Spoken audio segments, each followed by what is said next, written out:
morning and thank you for having me to talk to you today. I really appreciate the opportunity. I would also like to pay my respects to the Aboriginal people of the land that we're meeting on today, the Wurundjeri people, and their leaders past, present and emerging. So in respect to the Aboriginal people in the audience, my photos do contain slides of people who may have since deceased.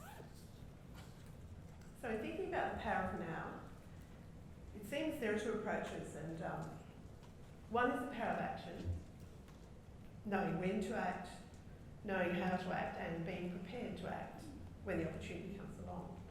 In other words, the power of opportunity. A famous quote by the Roman philosopher Seneca says, "Luck is what happens when preparation meets opportunity." And in the words of William Shakespeare, all things are ready if our minds be so. So the other important interpretation that we've heard about, and certainly Lydia has painted that picture very strongly, and it's that famous book by Eckhart Tolle, which is called The Power of Now. It's about living in the moment, being present in your life, and the importance of spirituality in your life. And this approach actually relates very strongly, as you would realise, to the concept of mindfulness, which is an ever-increasing popular approach to healthy lifestyles. So in his book, he also says, "You are here to enable the divine purpose of the universe to unfold.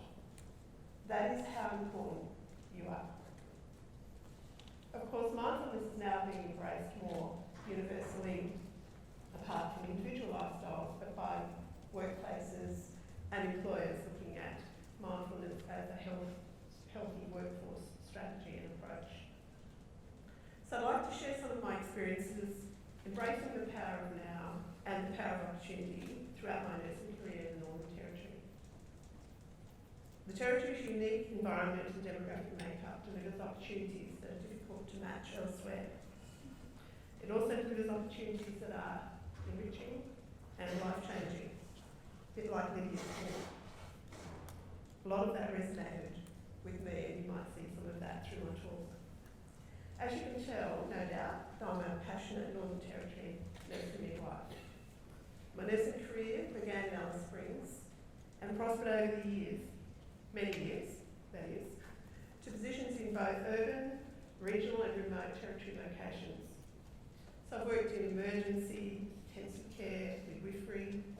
I've also worked in urban and remote primary health care, school health, public health, project management, educator, nursing coordinator, public health outreach manager, and directors of nursing in both the acute sector and primary health care.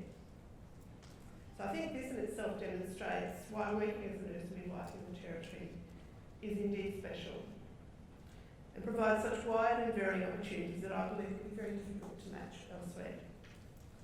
Our Prime Minister has said, "There's never been a more exciting time to be an Australian." Well, I say, there's never been a more exciting time to be a nurse in the Northern Territory. As a proud Territory nurse, I'm very grateful for the opportunities and the experiences that it has provided for me over the years. It's been a fascinating, exciting and enlightening journey. Nurses and midwives from other parts of Australia and other countries come to work in the Territory because they want to make a real difference in the work they do. They want to learn from us what they can't experience in many environments other than the Northern Territory. In this sense, we are leaders in many areas of care. Around 30% of the population in the Northern Territory is Aboriginal, many living in their traditional homelands. And so we are leaders in this challenging work of providing equitable and effective healthcare in some of the most geographically and culturally isolated environments in the country. Territory nurses and midwives make a significant contribution to leading the nation, especially in primary health care, displaying diverse skills, working in interdisciplinary teams to deliver quality care and to collaborate across professions.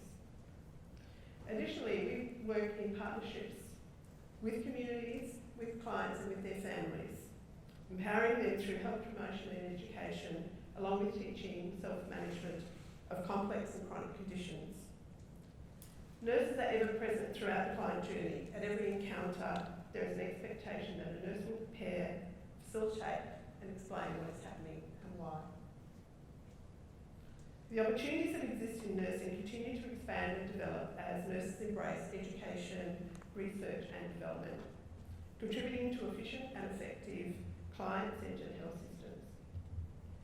To support this in the ENT, we have appointed Directors of Nursing in Education and Research in both Central Australia and top-end health services. And we've again established nurse educators in the remote environment where they've got a critical role in assisting nurses to transition to this challenging environment. And it is a challenging environment where relationships are very important and tight-knit collegial relationships are formed. As you all know, this year the Australian nursing community has been deeply affected by the tragic loss of a remote area nursing colleague, Gail Woodford. I would like to acknowledge her work and her life. She was well known and loved by many remote nurses. This presentation would not be embracing the power of now without acknowledging that nurses working in the front line of healthcare are often faced with challenging and confronting situations. We need to ensure that the best possible safety procedures and systems are in place to take care of nurses and midwives, particularly those working on call after hours in remote areas. Earlier this year, I was asked to coordinate the comprehensive review of remote nurse safety in the Northern Territory, which was announced by the Chief Executive on the 1st of April this year. Working collaboratively with a steering committee led by Dr. Robin Aiken, my role was to link the consultants with frontline staff, coordinate the data collection and analysis, and to write the final report. External consultants undertook the staff interviews to ensure an arm's length approach. For me, this is a good example of the power of now. Nurses taking the opportunity for action, knowing that this was the right time to act, and knowing how to act. These are clearly important features in embracing and leveraging the power to effect change. The remote environment is not itself inherently dangerous, no more than anywhere else in Australia, but some of our operational practices may not have kept pace with the changing and contemporary approaches to work health and safety, and they certainly don't seem to be consistent across jurisdictions and across regions. This review embraced not just the operational safety procedures, but also the broad contributors to reduce safety in the remote environment, such as short-term staffing driven by high turnover rates, having appropriate skills and training in addition to equipment and infrastructure. High turnover in the remote context is compounded by various stresses that are the result of clinical, cross-cultural and personal demands. Resilience is key to workforce sustainability, and competence strengthens resilience, so education and training were a key focus in our considerations for improved safety. With all the recent media attention that has occurred on the challenging aspects of working in a remote setting, it's instructive to ask the question, why do nurses do this work? And why do they love it so much? I would like to focus for a few minutes on now my life as a remote area nurse, or RAN, in the Northern Territory.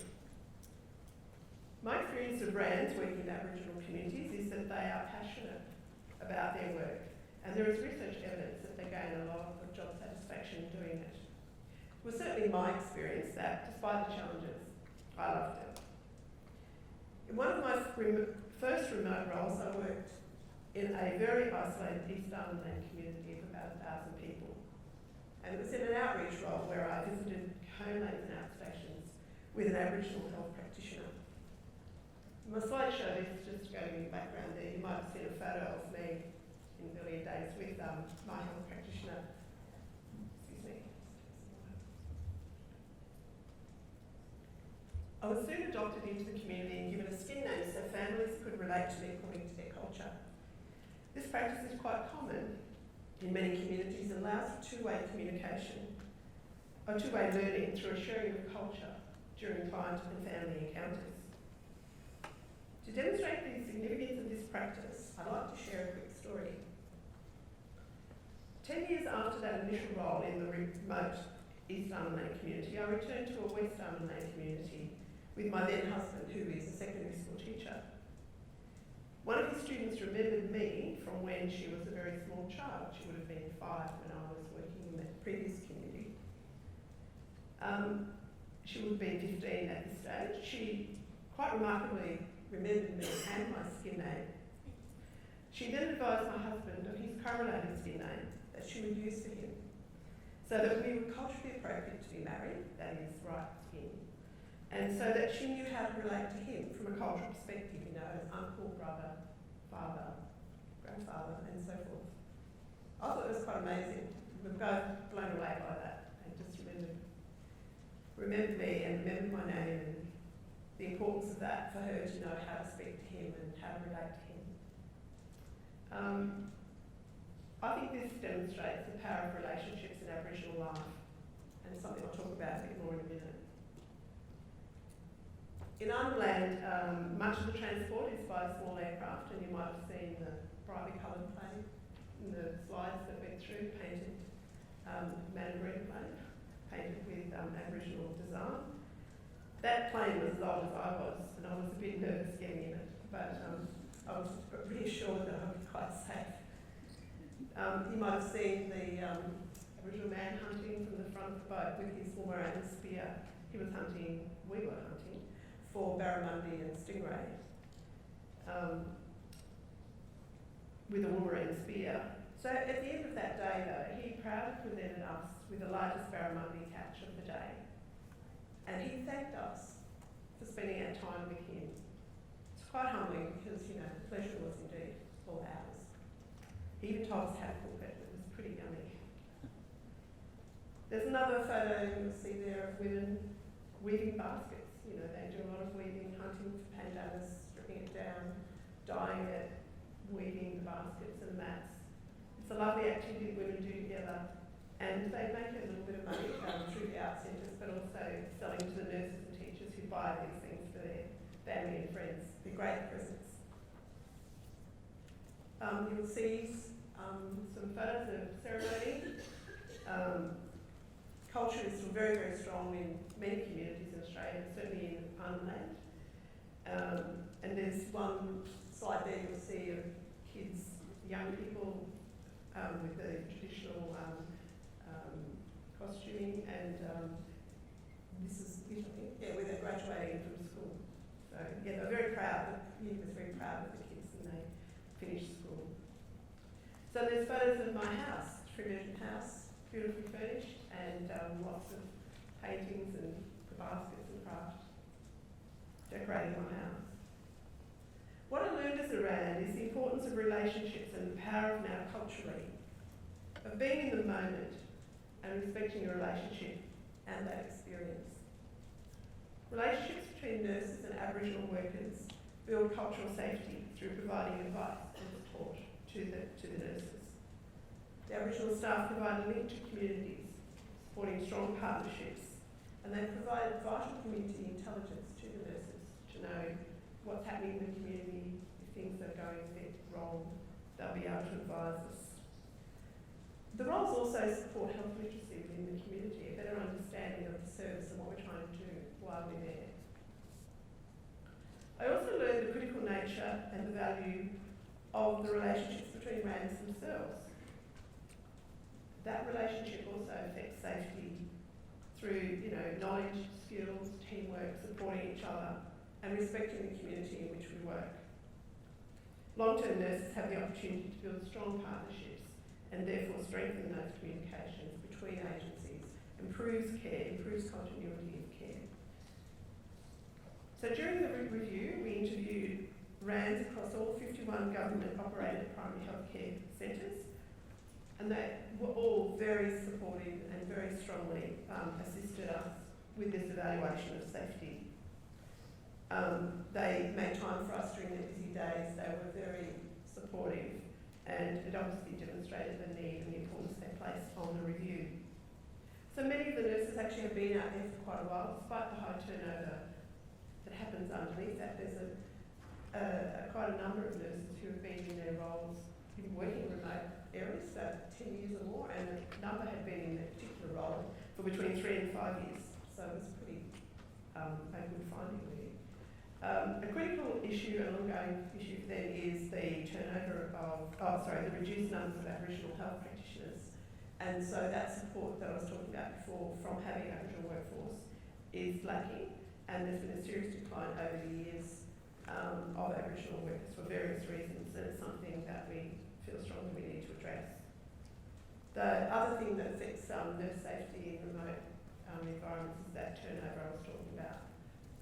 Underneath that stable workforce, there's a very, very high turnover, a great number of staff. People come in for 3 months. Orientation burnout. Nurses are forever orientating. It's a complex environment. Requires special skills, training. You have to be on your mettle with emergency care, but you also need to know how to interact appropriately in a cultural way and build relationships and understand that importance of how important that is for people, that relationship. And the other part of this is having the second responder on call after hours. It would appear that, the remote environment hasn't really kept pace with, current practice, contemporary practice for other emergency responders who all respond with 2 people. So it's a strong theme coming through that.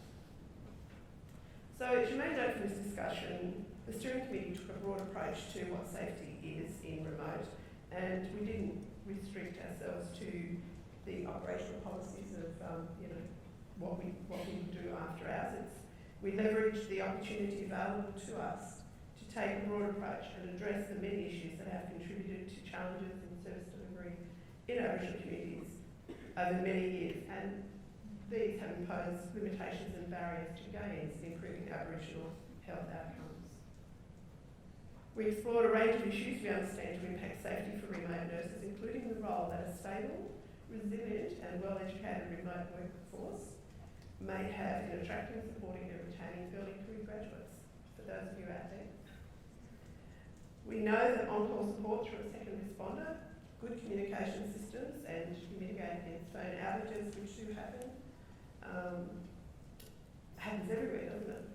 Telephones go down, mobile phones go down across the country, so in remote Australia they go down a lot more often, obviously. And certainly the availability of internet in the houses and stable internet connections, a really important issue. The report is now progressing its way, slowly. We had an election which delayed things and we didn't have a minister. So, these things take time and, we've copped a bit of flack for the delays. But I think it's important to release the report at the time when it's going to be received in the most powerful way, that people are ready to hear what it is you've got to say. It's pointless doing it in the previous, with the previous government who then might shelve it and say, well, that's theirs, it's not ours. And when you just change over governments, you can't then hand them a report and go, we've got to fix this. This will work out who was the minister and so forth. So it is progressing and it will be released very soon, and I'm hoping to be able to report further. But so far, we have got some really good support for our recommendations that we've made.